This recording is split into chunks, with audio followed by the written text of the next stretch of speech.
And then, you're not gonna believe this, Arlo, like the YouTuber Arlo, tells me that time travel's dangerous. Wow, yep.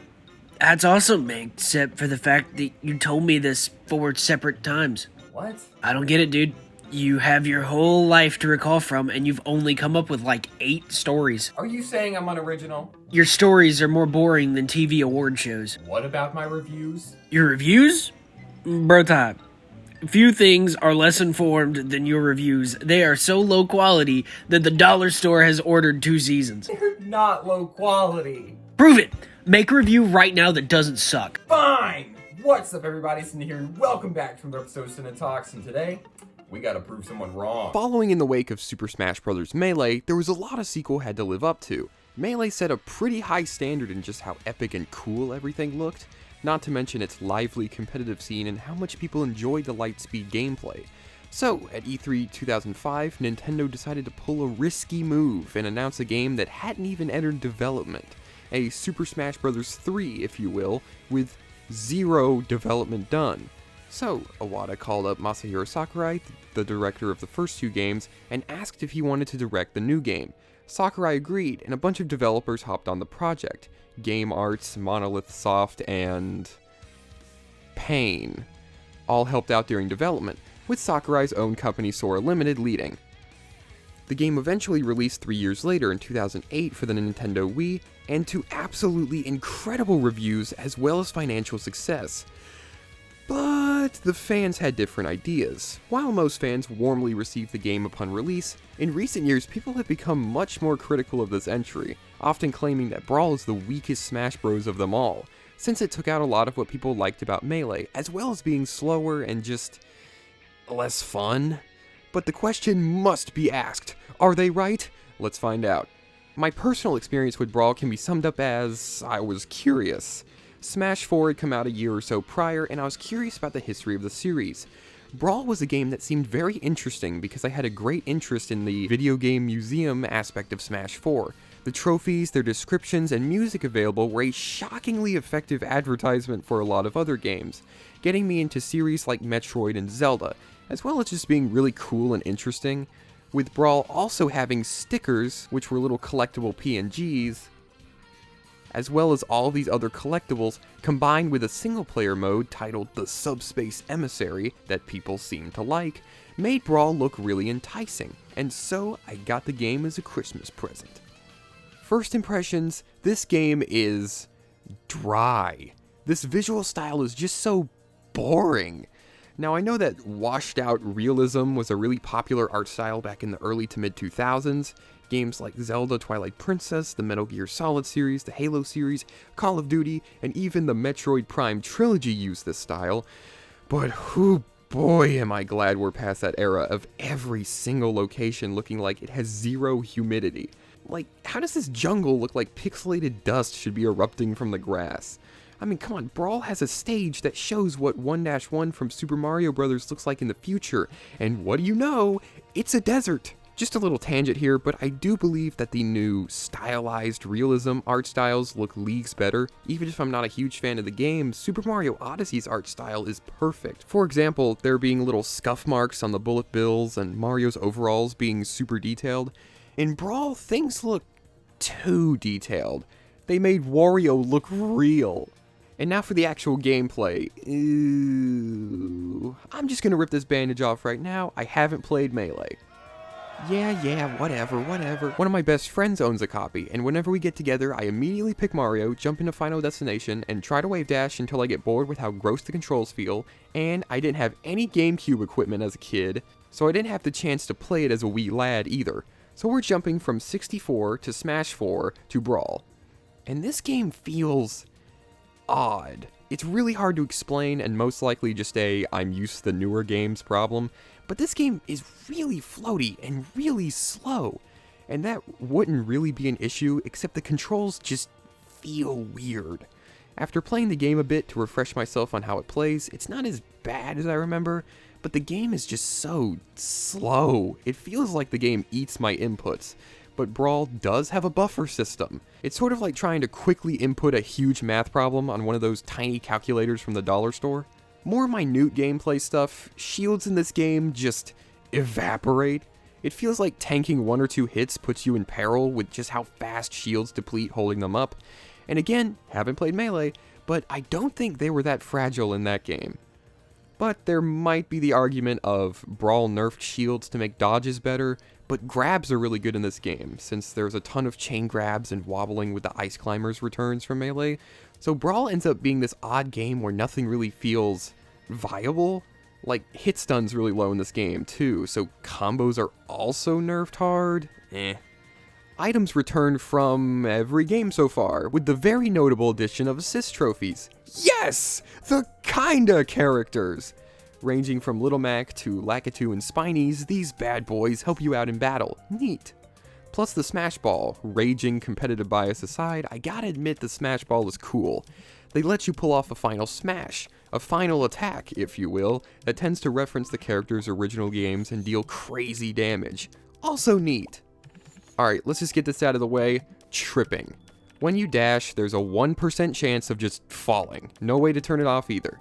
And while this sounds absolutely awful, I just don't mind? I don't know, it just doesn't show up enough for me to have any controversial opinion on it. The only thing that comes to mind is that it is really unhealthy for competitive play, but given that Brawl was a game meant to kind of squish the gap between hardcore and casual players together, this makes a lot of sense. But I think a lot of players make tripping out to be some sort of game-annihilating feature when I just don't think that's the case. A mountain out of a molehill, if you will, and I say that after writing an entire paragraph about it. The core gameplay isn't that bad, or as bad as people say. So what about the cast of characters? Also pretty solid this time round. We've got all 12 Smash 64 characters returning, alongside most of the Melee newcomers, with a few being cut. Mostly characters with a lot of similarities to existing characters. For example, Roy got cut, likely for being too similar to Marth, and Dr. Mario got cut for being too similar to Mario, etc, etc. The newcomers this time around are awesome! A lot of iconic characters like Meta Knight, Wario, Olimar, Lucario, King Dedede, just to name a few. Even Pit from Kid Icarus makes a return as the sort of obligatory forgotten NES game representation character. More newcomers include Diddy Kong, Toon Link, replacing Young Link from Melee as the Link clone, Zero Suit Samus being an alternate form of Samus, Wolf, Pokemon trainers technically 3 separate characters in that they can swap between being Squirtle, Ivysaur, and Charizard, Lucas from Mother 3, who, fun fact, was supposed to replace Ness in Melee, Ike and Snake, and Sonic the Hedgehog. And yes, you heard right, Sonic the Hedgehog and Solid Snake join in as the first ever third-party characters. And apparently the creator of Snake, Hideo Kojima, quote, begged Sakurai to let Snake into Melee, but wasn't able to be added due to the game's ridiculous time crunch. Third-party characters really blew the metaphorical doors open when it came to which characters could be in Smash. Originally, the idea was that only first and second-party Nintendo characters were included, but now all kinds of newcomers could join in. Requests poured in for all kinds of third-party characters, and while Sakurai was hesitant about having third-party characters in Smash, I think I speak for most of us when I say that Smash Bros. Wouldn't have the status of a video game museum it does now without the inclusion of at least a few third parties. The stage list this time around is fine. Now this is where my glaring competitive bias tends to shine the brightest, given that I'm very much a no items final destination kind of guy. So naturally the very busy stages I'm not a huge fan of, stages like Mario Bros, 75 meters, Summit, Rumble Falls, just to name a few. But there are quite a few bangers in here, plus we have a few stages returning from Melee, once again some very mixed opinions from yours truly, so I made another tier list to help you visualize my awful opinions. But why am I complaining when the stage builder exists? Now I can make my own stages so I can stop whining about how awful Mario's circuit is. Except, this is pretty painful. I appreciate the effort and everything, but my gosh, all the elements here are just so plain, and every stage I make feels so basic and not good. Very insightful analysis, I know, but operating this mode is just agony. However, it's so out of the way and very obviously optional, so I don't really mind its inclusion. Alright, multiplayer out of the way, so let's talk a bit about the single player modes. Classic mode returns from Smash 64 and functions mostly the same way, hence the classic name. Multiple battles against random foes and a boss fight at the end.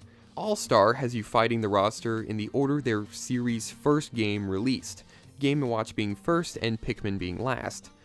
Events mode is a collection of battles with some unique properties for each. Anyways, inoffensive single-player offerings here. Nothing too crazy, nothing too bad. Fine. Smash Bros. Hasn't had the strongest single-player modes in gaming history. Heck, the closest thing to a good single-player experience Smash has had is Smash Run from the 3DS version of Smash 4. But even then, that's a multiplayer mode. I guess the difficulty scale from Smash 4's classic mode's pretty neat, but enter the Subspace Emissary. The holy grail of Smash single-player, so everyone says. And it's not good. Brawl's already sluggish gameplay just falls apart once you start introducing platforming sections.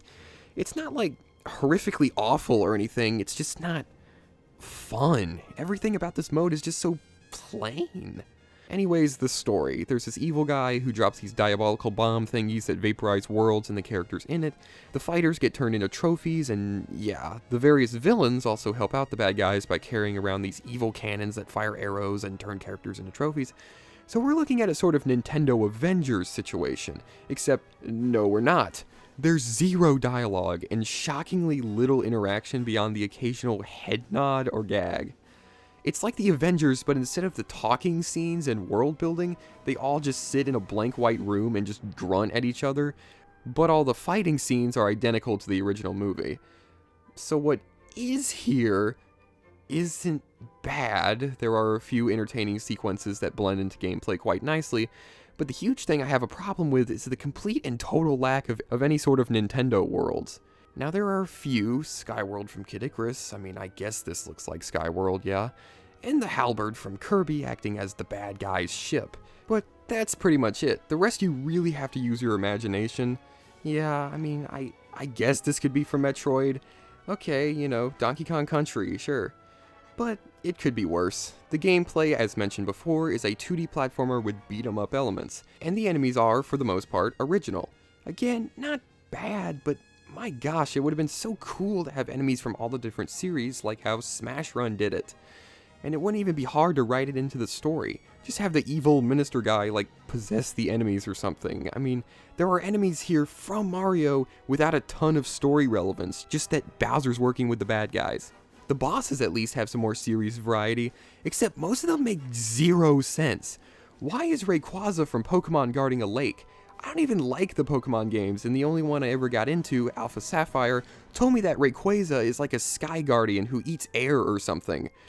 Porky from the Mother series shows up inside of the statue from Mother 3, and what?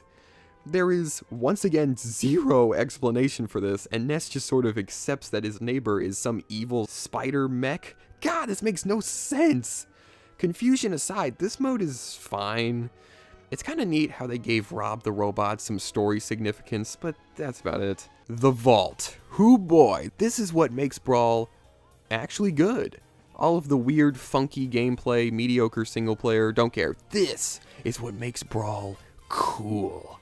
There's so much here. Trophies returned from Melee that I didn't play, that showcase some characters and items original to Smash Bros, as well as from various gaming universes, having a cute little description that tells you about it, and even listing the games where the trophy originated. Really neat stuff.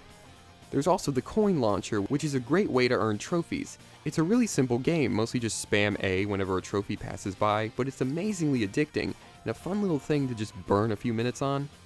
Stickers, little collectible pictures, are introduced in this game, acting as an extra way to represent these series outside of trophies, and are honestly a great addition. Stickers and trophies together create this feeling of variety in what you collect, instead of it just being trophies, or just being stickers, which is how Smash Ultimate felt, with its spirits and omission of trophies. Also, apparently, stickers act as boost for your characters in Subspace Emissary, but I didn't find myself using it much throughout my first playthrough, but customization is cool, I guess. Masterpieces are a new addition to the Smash Bros. Series, being comically short demos of Nintendo games, and the obvious joke is, look at how short these demos are! I mean, come on, 30 seconds of Donkey Kong? What's the deal with that? But this makes sense. You don't want people getting a lot of value out of these games, especially when the Virtual Console just launched. Except I gotta add, thanks to a credits warp, speedrunners found out how to beat the demo for Zelda Ocarina of Time before the time ran out, which is awesome. Another collectible are the CDs, which contain music tracks, and these are lame. They'll sometimes appear in battle and despawn in like 5 seconds, so the optimal way to collect music is to just go into Stage Builder and just scam the game into giving you them by building a stage meant specifically for grinding. It's still incredibly monotonous and just lame. Oh yeah, the Chronicle, a list of Nintendo consoles and the games that were released on them. This is neat, but serves basically zero purpose other than to just be a list. Plus, you have to unlock the games that are featured on there. For example, for Pokemon Ruby to show up, you have to collect the Groudon trophy. Come on, really? Overall, Brawl is in fact a video game. My opinion on it is that it is in fact the worst Smash Bros. Game. But that isn't necessarily a bad thing. Smash is an incredible series, and a game being the worst doesn't mean it's bad. It's like saying, wow, this is some really bad gold. Like, it's still gold, it's still valuable, and that's how I feel about Brawl.